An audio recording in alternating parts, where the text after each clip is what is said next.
नमस्कार बंधुरा देखुन आज के खूब सहजे मात्र एक डिम दिए तैरी होबे बाच्चादेर खूबी मजादार एक टिफिन पैनकेक।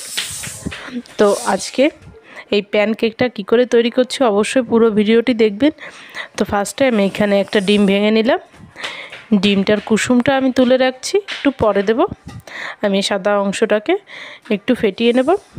এটা আপনারা চাইলে অবশ্যই হ্যান্ড ব্লেন্ডার দিয়ে ফেটিয়ে নিতে পারেন। তো আমি দেখুন এইভাবে একটু ফেটিয়ে এটাকে গাঢ় করে নিলাম।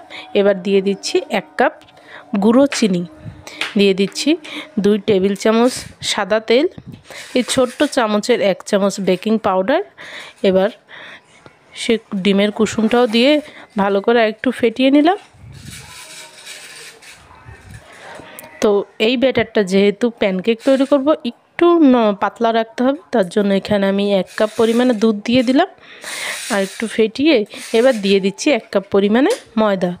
আমি কিন্তু একটা কাপে মেপেই সব কিছু দিচ্ছি তাতে করে ব্যাটারটা একদম পারফেক্ট হয়।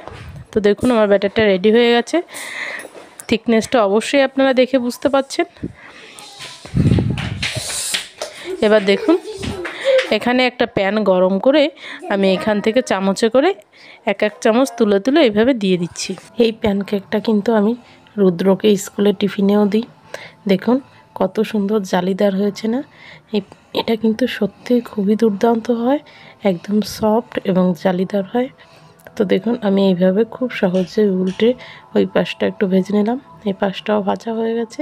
আমি এবার প্যানকেকটা তুলে নিচ্ছি। দেখুন দেখতেও কত সুন্দর হয়েছে না? তো ঠিক এইভাবেই আমি সব প্যানকেকগুলো ভেজে তুলে নিলাম। এদিকে রুদ্রর জন্য ছোট ছোট করে একটু কার্টুন আকারের দুটো বানিয়েছিলাম, এটা দেখে তো আরও বেশি খুশি হয়েছিল। দেখুন ভিতরটাও কত সুন্দর হয়েছে।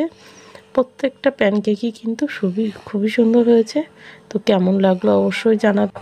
ভালো লাগলে চ্যানেলটি সাবস্ক্রাইব করবেন। নমস্কার।